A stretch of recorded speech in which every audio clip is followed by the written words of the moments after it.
तजवीज़ पेश करें। दूसरा तरीका ये है कि इसको डिसॉल्व करें इस असेंबली को, और फिर एक नई इलेक्शन कमीशन बनाएं, अपॉइंट करें, और वो फ्री फेयर और ट्रांसपेरेंट इलेक्शन कराए। अगर इंडिया में free fair and transparent election हो सकता है, जो इतनी बड़ी डेमोक्रेसी है, जहाँ इतने डिफरेंट बैकग्राउंड के लोग हैं, एथनिसिटी के लोग हैं, रिलीजियस बैकग्राउंड डिफरेंट है, सब किस्म के मामलात हैं, और फिर भी फ्री फेयर और ट्रांसपेरेंट, तो पाकिस्तान में क्यों नहीं हो सकते? So that has to be the starting point, otherwise और तो कोई तरीका नहीं है ना। अभी एक क्रिकेट का मैच हो तो उसमें टीम कौन सी उतरनी है, उसका ही ना फैसला हुआ है कि किसको जाके पाकिस्तान की नुमाइंदगी करनी है। वहां दो टीमें पहुंची हो, दोनों क्लेम कर रही हो कि हम सही टीम है, तो कैसे चल सकता है? चल ही नहीं सकता। बिल्कुल सही बात है।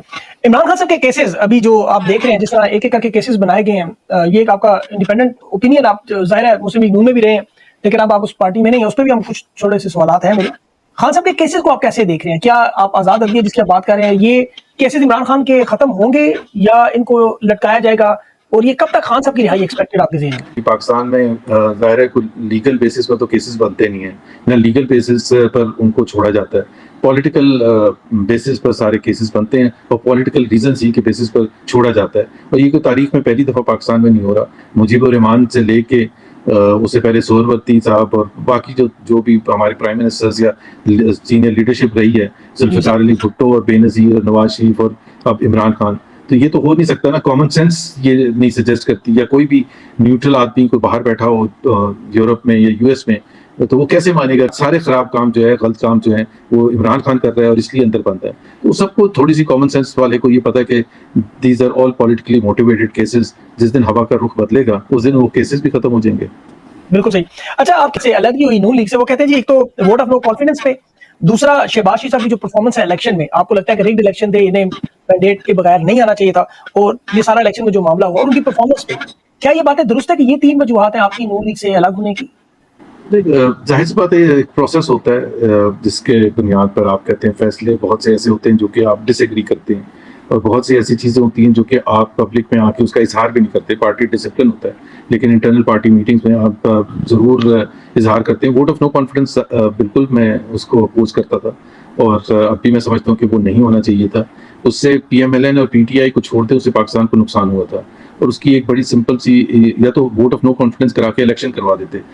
मेरा मौक़िफ़ ये है, और मेरा ख़्याल है तकरीबन सब एग्री करेंगे, कि पाकिस्तान की जो मईशत है, जो 2022 में भी थी, उसमें पाकिस्तान में जो भी जिस भी पार्टी की हुकूमत आनी थी, उनको मुश्किल फैसले करने थे, रिफॉर्म्स करने थे बेसिकली, चाहे वो टैक्स सेक्टर में थे, या एनर्जी सेक्टर में थे, या जो हमारी जो पब्लिक सेक्टर एंटिटीज़ हैं उसकी बदहाली के हवाले से थे। अब अगर अप्रैल 2022 में आपकी हुकूमत आती एक इलेक्शन के थ्रू, तो उसके अब 2 साल, 5 साल के टेन्योर में से 2 साल गुजर चुके होते हैं, और उस 2 साल में वो मुश्किल फैसले वो करती और शुरुआत करती, और अब थोड़ी आसानी की तरफ जाते हैं हम। अब अगर हम पीछे मुड़ के देखें तो वो तो 2 साल बिल्कुल ज़ाया हो गए। ज़ाया किसके लिए हुए? अवाम के लिए हुए।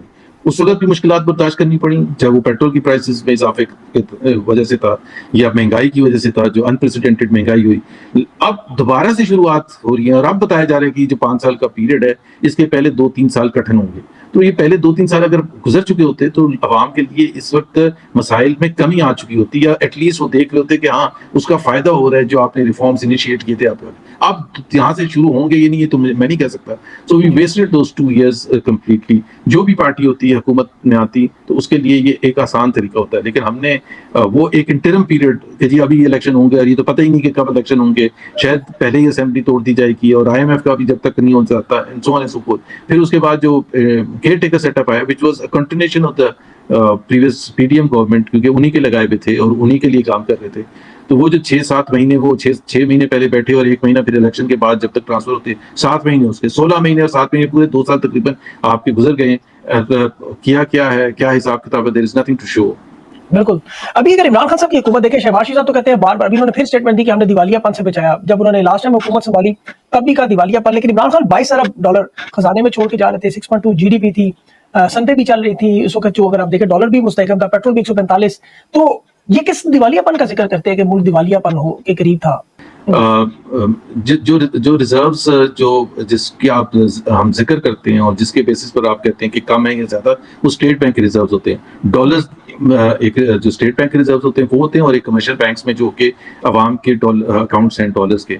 तो वो जो अवाम के हैं, वो तो अवाम ने जो भी उसको करना है, आज पेमेंट करनी है, नहीं करनी है, उसमें इजाफा करना है, कम करना है, उसको काउंट नहीं करते।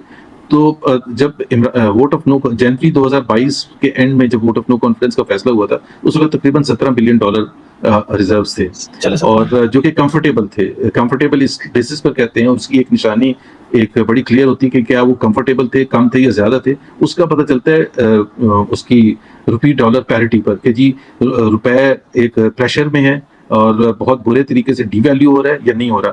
तो अगर आप अगस्त 2021 से लेके जनवरी या फरवरी एंड 2022 तक देखेंगे, 6 महीने का अच्छा पीरियड होता है डिटरमिन करने का, तो उसमें 168 से लेके 175 इंटरबैंक रेट था, विच मींस कि स्टेबल था करेंसी। और स्टेबल इस वजह से थी कि there was no pressure because the reserves were comfortable. तो वो जो एक नैरेटिव है कि जी वो अगर वो रहता तो वो मतलब समझ से बाहर है। बल्कि हुआ ये कि जब वोट ऑफ नो कॉन्फ्रेंस हो गया तो उसके बाद से रिजर्व्स गिरने शुरू हो गए। और फिर उसके बाद जाहिर है हमने देखा कि आईएमएफ के प्रोग्राम में हम थे। आईएमएफ समझती थी कि हमें मुश्किल फैसले करते हैं, तो वो मुश्किल फैसले भी किए, आईएमएफ वापस भी आ गया। सो वो बिल्कुल डिफॉल्ट पाकिस्तान। और दूसरी बात है, ये मीडिया में आप भी हैं, जनवरी फरवरी 2022 में दिसंबर 2021 भी मिला लें, कोई टीवी टॉक शो हो, कोई प्रिंट मीडिया हो, कोई इकोनॉमिस्ट आया हो, कोई आम पॉलिटिशियन आया हो और उसने जिक्र किया हो कि जी अभी डिफॉल्ट के हम थाने पर है, किसी ने नहीं कोई बात किसी ने की। नहीं किया। मेरे तो ख्याल है डिफॉल्ट का लफ्ज भी शायद नहीं आया बात में था। बिल्कुल सही, जी बाद में आया था। जी बिल्कुल दुरुस्त कह रहे हैं हम। अच्छा, अभी जो आपकी तो सब बड़ी क्लोजनेस थी पीएमएलएन से, ये 3 इश्यूज अपनी जगह रख लें। आप तो मरियम नवाज साहिबा के भी स्पोक्स पर्सन थे, मियां साहब के भी थे, बाजवा साहब से मुलाकात भी आपकी हुई, उनके कहने पर जो आपने एडमिट किया उन्होंने भी बताया हुई। तो फिर ये दूरियां जो है अचानक इतनी बड़ी, फिर असद उमर साहब भी तरीके साहब से अलग हुए, तो क्या ये आपकी फैमिली को बाकायदा इस तरह सियासत से अलग किया गया, या आपकी अपनी चॉइसेस थी, या हालात ऐसे मुश्किल कर दिए गए?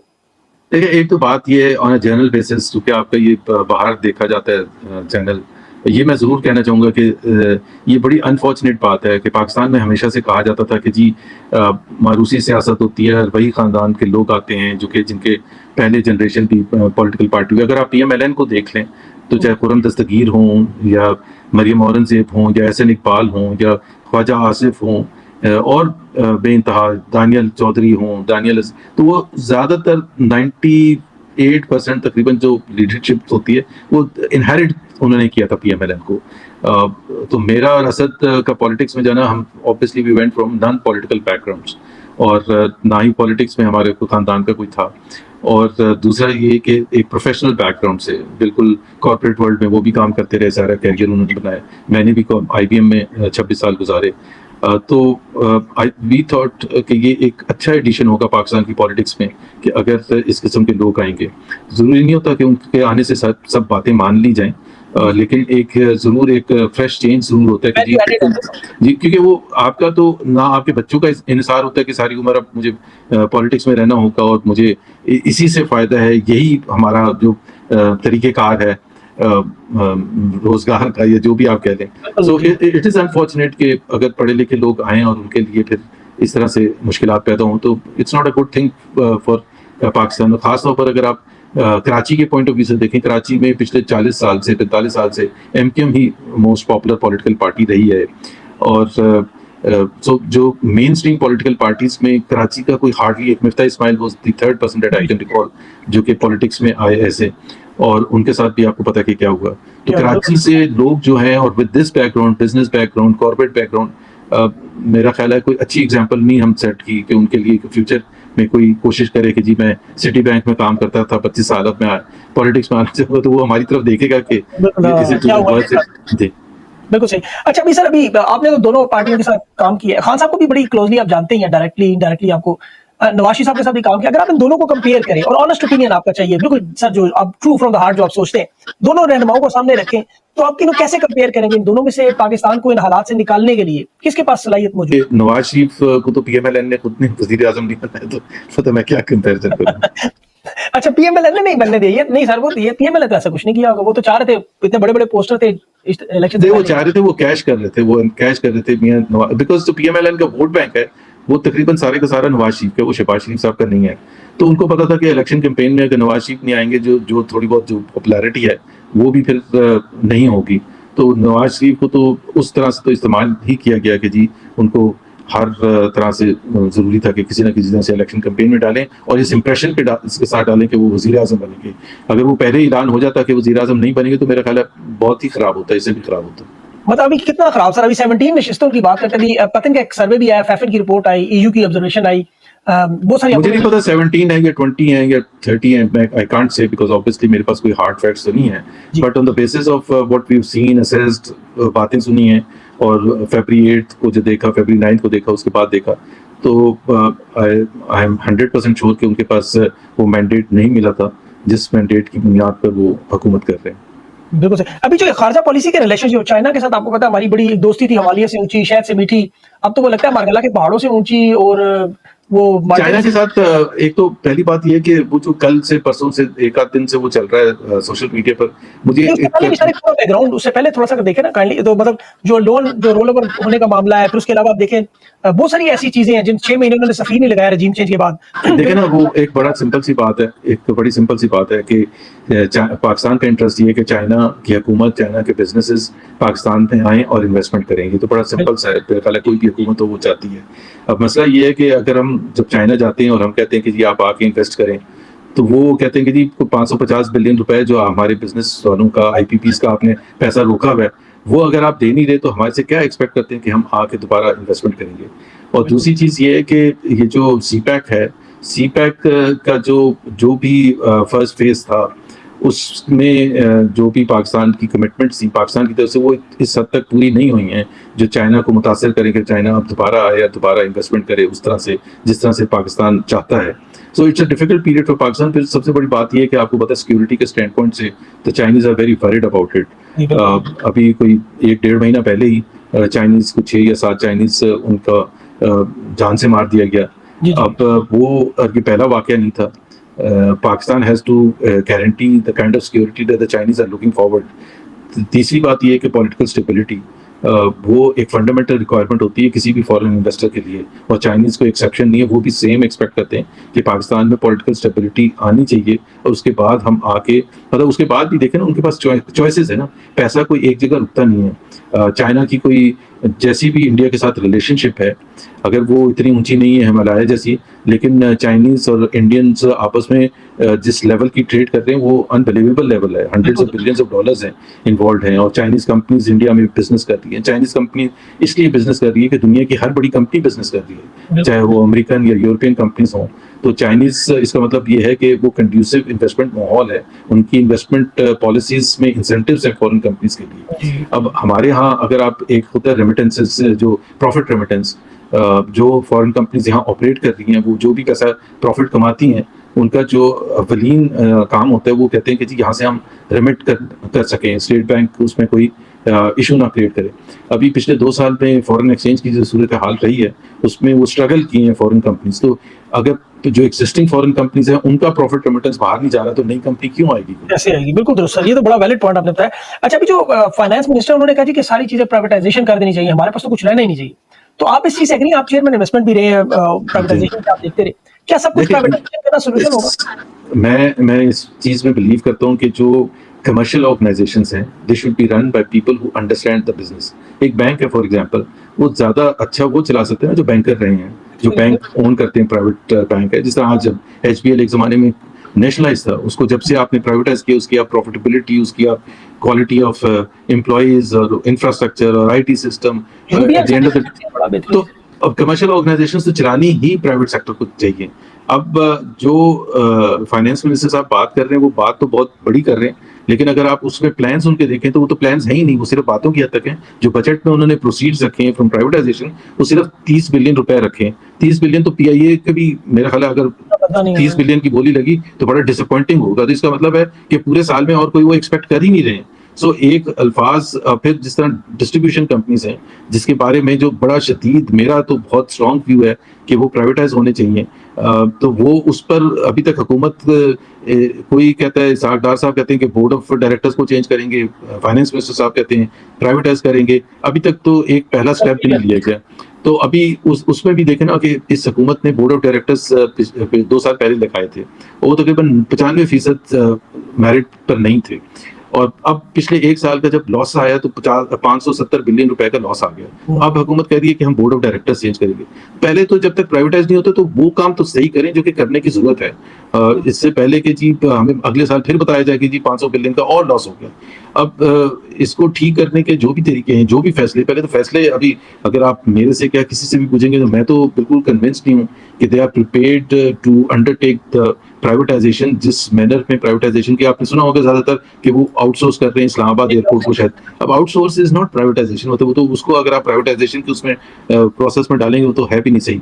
सो असल चीज तो ये है कि जो 70-75 पब्लिक सेक्टर एंटिटीज हैं, अभी मैं आपको एक एग्जांपल देता हूँ जी। कि पाकिस्तान स्टील मिल बंद पड़ा हुआ है, बंद है, ठीक है, और उसके जो एम्प्लॉयज हैं उनको तनख्वाहें दे रहे हैं। तो आप किसी को जाके बताएंगे तो वो कहेगा कि भाई पहले इसको तो ठीक करें।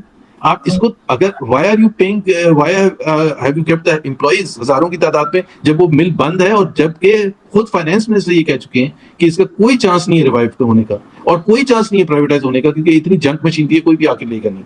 सो अगर आप इतने छोटे फैसले करने के लिए तैयार नहीं तो वो बड़े फैसले प्राइवेटाइजेशन करेंगे तो बहुत बड़े फैसले होते हैं, बहुत मुश्किल होता है, बहुत चैलेंजिंग होता है। तो ये बातों की हद तक बात। अच्छा, अभी आप ये बड़ा इंपॉर्टेंट अदलिया में आप देख रहे हैं बहुत सारी चीजें ऐसी चल रही हैं जो अभी आपने आईन और कानून की बात भी की, मखसूस नशिस्तों का फैसला है, फिर उसके अलावा जजेस की वो ट्रिब्यूनल बना के केस मैंडेट वापस करने का मामला भी है। आपको लगता है कि जुडिशरी को ये लोग देंगे स्पेस कि वो अपने आजादाना फैसला करें, या इनके ऊपर भी ऐसे ही जो एक दबाव है वो चलता रहेगा और फैसले उनकी मर्जी से ही आते रहेंगे?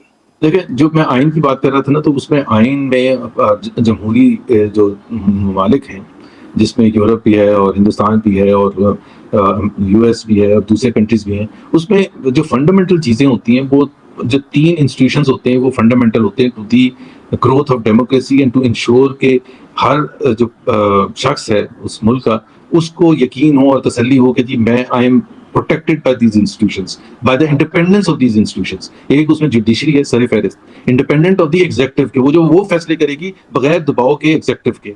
दूसरा मीडिया है कि वो उसके ऊपर कोई कतरन नहीं लगेगी और वो बात करेगी जो वो करना चाहती है, वो उस तबके को रिप्रेजेंट करना चाहती है जो हुकूमत से मायूस है या उनकी बात को आगे लेके जाना चाहता है। और तीसरा ऑपोजिशन है कि सारे तो नहीं ट्रेजरी बेंचेस पर बैठते, ऑपोजिशन का एक बड़ा स्ट्रॉन्ग और मीनिंगफुल रोल होता है कि वो हुकूमत पर एक तलवार की तरह एक चेक हो कि जी आप जो भी गलत कदम उठाएंगे हम उस पर एतराज करेंगे और भरपूर एतराज करेंगे, उस तबके को रिप्रेजेंट करेंगे जो समझते हैं कि उनके साथ नाइंसाफी हो रही है। अगर ये तीनों चीजें इंडिपेंडेंट हो तो मैं और आप बिल्कुल फील करेंगे कंफर्टेबल कि जी मेरे पास फंडामेंटल राइट है जो भी बोलने का, क्रिटिसाइज करने का हुकूमत को, या जुडिशरी के पास वो फैसले करने का। अगर कुछ मेरे साथ होता है तो जुडिशरी आइन की बुनियाद पर फैसला करेगी और हक, सच और हक की बुनियाद पर फैसला करेगी। अब मसला यहाँ ये है कि इतना दबाव है और रहेगा दबाव, और हो सकता है ज्यादा बढ़ भी जाए जुडिशरी पर। आपको पता है कि 6 जजेस ने इस्लामाबाद हाई कोर्ट के ओपनली लिख के बता दिया कि किस किस्म का दबाव है, घरों तक में उनको चेस किया जाता है और किस तरह से उनके ऊपर मुश्किलात हैं फैसला करने के हवाले से। अब अगर ऐसा माहौल होगा, उसका क्या बना, 2 महीने हो चुके हैं, तो वो सारा केस खत्म हो गया ना, बिल्कुल चुप करके सारे बैठ गए साइड पर। अब वो जजेस इसके अलावा क्या कर सकते थे? यही कर सकते थे कि पब्लिकली उन्होंने लेटर लिख दिया, बता दिया, अपना कंसर्न्स रेज कर दिए। Prime minister was made aware, the chief justice of supreme court was made aware. वो पहले 2 दिन आपने फुर्तियां देखी थी, उसके बाद सब जब माहौल जाहिर है, वो जजेस हैं, को पॉलिटिशियंस तो है नहीं रोज बैठ के प्रेस कॉन्फ्रेंसेस करेंगे। इसी तरह से और जजेस हैं, लाहौर हाई कोर्ट के हैं, पेशावर हाई कोर्ट के हैं, जिन्होंने सुप्रीम कोर्ट के हैं, जिन्होंने कंसर्न रेज किया। तो I think it's unfortunate, but मैं नहीं देख रहा कि वो उनको उस किस्म की इंडिपेंडेंस मिलेगी जो सिर्फ ये नहीं कि जो उनका हक बनता है, जो पाकिस्तान के अवाम की बेहतरी में है, क्योंकि पाकिस्तान के अवाम को इस चीज से तसल्ली होगी जब हमारी ये इदारे इंडिपेंडेंट होंगे। बिल्कुल ठीक सर। 2 छोटे-छोटे सवाल। एक तो आप अगर सारा नटशेल में बंद करें तो आने वाले दिनों में आपको क्या होता हुआ नजर आ रहा है? एक ये बता दें, दूसरा आप कोई और सियासी जमात आप ज्वाइन करेंगे या आपका अपना फ्यूचर क्या होगा सियासी? एक तो आइंदा आने वाले दिनों में तो मेरा ख्याल है कोई प्रेडिक्ट कोई भी नहीं कर सकता, बिकॉज पाकिस्तान में इतनी सिचुएशन है कि जिसमें कुछ भी हो सकता है। आप ये, हमें, मुझे और आपको ये नहीं पता कि जी वो जो केसेस हैं इमरान खान के वो कैसे चलेंगे, वो बाहर आएंगे नहीं आएंगे, क्योंकि सारी जो सियासी जो सरगर्मियां हैं या इम्प्लीकेशंस हैं वो उस पर भी डिपेंड करती हैं कि इमरान खान के साथ क्या होता है, because obviously he is the most relevant political leader in the country today. तो उनके साथ क्या होता है तो उस पर भी दारोमदार है। फिर जो सुप्रीम कोर्ट में या हाई कोर्ट में केसेस हैं, खासतौर पर ये रिजर्व सीट्स के हवाले से और दूसरे केसेस, उसका नतीजा क्या निकलता है, क्या नहीं होता। सो आई एम नॉट 100% श्योर कि what will happen in the next few months. We'll have to just wait and see what happens. मेरा अपना फ्यूचर जहाँ तक ताल्लुक है, मैं सियासत में रहूँगा बिल्कुल, और सियासत में किस प्लेटफॉर्म के को यूज़ करूँगा वो मेरा ख्याल है थोड़े दिनों तक, हफ्तों तक आपको पता चल जाएगा। अच्छा, कोई नई पार्टी ज्वाइन करे, ऐसा मतलब कोई खबर ही बता दें, कम से कम देखने सुनने वालों को पता चले जुबैर उमर साहब पीटीआई नहीं ज्वाइन अभी नहीं अभी तो नहीं मैं बताऊंगा, अच्छा, क्योंकि कोई चीज़ बातचीत चल रही फाइनलाइज, जाहिर सी बात है बातें चल रही है। मैंने कहा ना कि पॉलिटिक्स में तो मैंने रहना है, आपको कौन से प्लेटफॉर्म में रह के पीपल्स रहूंगा। पार्टी तो नहीं है कराची में, तो पीपल्स पार्टी मतलब काफी उनके साथ पीपल्स जा पार्टी रहे की बड़ी पॉजिटिव्स हैं, ऐसा नहीं है। It's a progressive party, Pakistan का एक जो बहुत बड़ा मसला है जो कंजर्वेटिव पाकिस्तान का, और जिस तरह से पाकिस्तान में जो सेक्टेरियनिज्म या एक्सट्रीमिज्म, रिलीजियस एक्सट्रीमिज्म को एक्सप्लॉइट किया जाता है। अभी भी आपने सुना होगा ईद के मौके पर किस तरह से टारगेट किया गया। पीपल्स पार्टी एटलीस्ट एक ऐसी पार्टी है जिसने हमेशा वॉइस रेज की है मिनॉरिटीज़ के हक में, और एक प्रोग्रेसिव नेचर है। औरतों के रोल के हवाले से, वुमेन एम्पावरमेंट के हवाले से एक उनका बहुत पॉजिटिव रोल है। लेकिन सर बहुत उन्होंने रोल अदा नहीं किया, अभी खवातीन जेलों में हैं और एक्सपेक्ट ये कर रहे थे कि मोहतरमा नहीं, बेनजीर मैं भुट्टो जनरली बात कर रहा हूँ, मैं इन द कॉन्टेक्स्ट बात कर रहा हूँ, बाकी पॉलिटिकल पार्टी मतलब हर मैं ये जी कंपैरेटिव, हाँ जी किसी comparative किसी पॉलिटिकल पार्टी को आप ये तो नहीं 100% डिसमिस कर सकते कि जी हर एक में कुछ ना कुछ खसूसियत है। इस वजह से तो लोग कुछ ना कुछ हर पार्टी को वोट करते हैं, और ऐसे ही होना चाहिए, मल्टी पार्टी सिस्टम है पाकिस्तान में। तो इसलिए मैं जवाब ये भी दे सकता था कि नहीं, मैं तो पीपल पार्टी नहीं ज्वाइन कर रहा। वैसे अगर आप ज्वाइन करें तो वैसे आप कर तो सकते हैं, मतलब आपका मतलब उनके साथ काफी सारे नजरियात मिलते भी हैं। लेट्स वेट एंड सी। बिल्कुल सही, चलिए ये खबर हमने बता दी, लोग अब खुद डिसाइड कर लेंगे। थैंक यू सो मच भाई, आपका बहुत बहुत शुक्रिया।